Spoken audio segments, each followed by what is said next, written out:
आज से करीब एक साल पहले जब केंद्र में नरेंद्र दामोदर दास मोदी ने प्रधानमंत्री के तौर पर देश की बागडोर संभाली थी, तो देश में उम्मीदों का ज्वार टूट पड़ा था। हर तरफ लोगों की यही आशा थी कि सरकार उनके लिए विकास की असीम संभावनाओं के द्वार खोलेगी। अब जब सरकार के एक साल पूरे हो रहे हैं तो उनकी उपलब्धियां जनता के सामने आनी ही चाहिए। सरकार के इसी एक साल का रिपोर्ट कार्ड पेश करने के लिए शुक्रवार को मीडिया के सामने आए सरकार के सबसे दमदार मंत्रियों में शामिल अरुण जेटली। वित्त और सूचना प्रसारण जैसे सबसे अहम मंत्रालयों की कमान संभाल रहे जेटली ने न केवल नरेंद्र मोदी सरकार के पिछले एक साल की अहम उपलब्धियों का खाका पेश किया, बल्कि अगले एक साल के काम का एजेंडा भी मीडिया से साझा किया। उन्होंने कहा कि सरकार ने देश में विश्वास का माहौल कायम किया है और पारदर्शी और सुशासन युक्त व्यवस्था कायम करने के लिए काम कर रहे हैं। आज से एक साल पहले एक निराशा का माहौल था, उसके स्थान पर एक उत्साह का माहौल देश में बना है। जेटली ने कहा कि सरकार की सबसे बड़ी उपलब्धि भ्रष्टाचार मुक्त सरकार देना रहा। उन्होंने दावा किया कि सरकार ने न केवल सरकारी और राजनीतिक भ्रष्टाचार खत्म किया, बल्कि देश में पारदर्शी सरकार दी। A very important highlight of this government has been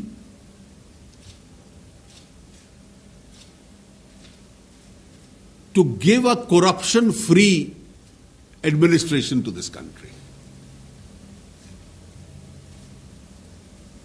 सरकारी और राजनीतिक भ्रष्टाचार से इस देश को मुक्ति मिलेगी,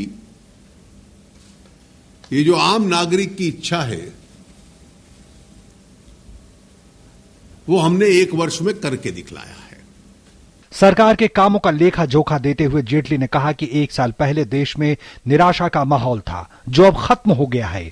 उन्होंने कहा कि बीते एक साल में दुनिया में भारत का मान बढ़ा है और दुनिया में भारत को लेकर माहौल बना है। सरकार के मुताबिक रुकावटों के बावजूद फैसला लेना मोदी सरकार का हॉलमार्क है। जेटली ने कहा कि व्यक्ति के आधार पर नहीं, सिद्धांत के आधार पर फैसले लेने की परिपाटी बनाई गई है। उन्होंने कहा कि पिछले एक साल में एनडीए सरकार पर जांच एजेंसियों के दुरुपयोग का कोई आरोप नहीं लगा और सरकार ने एजेंसियों में ईमानदार लोग लाने और उसे प्रोफेशनल तरीके से चलाने की कोशिश की।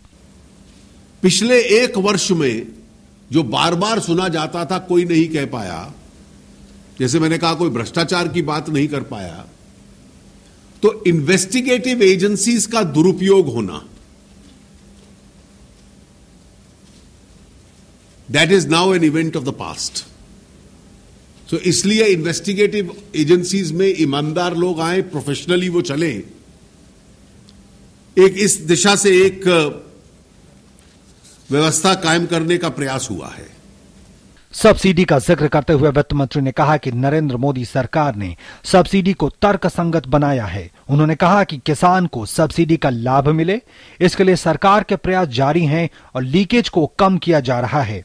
वित्त मंत्री ने कहा कि मोदी सरकार ने ऊर्जा, कोयला के क्षेत्र में पारदर्शिता से काम किया है और कोयला खदान नीलामी, स्पेक्ट्रम नीलामी के सारे विवाद खत्म किए गए। कोल ब्लॉक के ऑक्शंस, माइनिंग अलॉटमेंट की सरकार की एक लेजिस्लेटिव पॉलिसी, स्पेक्ट्रम एलोकेशन,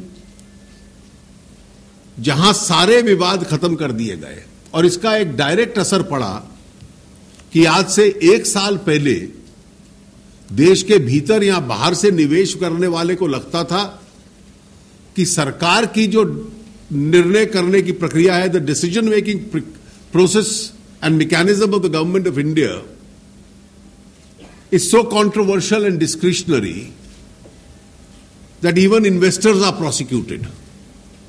कुल मिलाकर वित्त मंत्री ने अपनी प्रेस कॉन्फ्रेंस में यह साफ कर दिया कि पिछले साल भर में सरकार ने देश को दशा और दिशा देने का काम किया है और आने वाले सालों में इसी दिशा में सरकार आगे बढ़ेगी।